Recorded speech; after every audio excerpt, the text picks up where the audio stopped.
ये तो वो है कि शादी देव इनका दुश्मन बन के आया।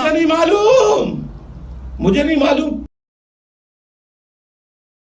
और ऐसी निगाह डाली कि वो सादी बन गया, अल्लाह का वली बन गया। हमारे यहाँ ऐसा ही होता है।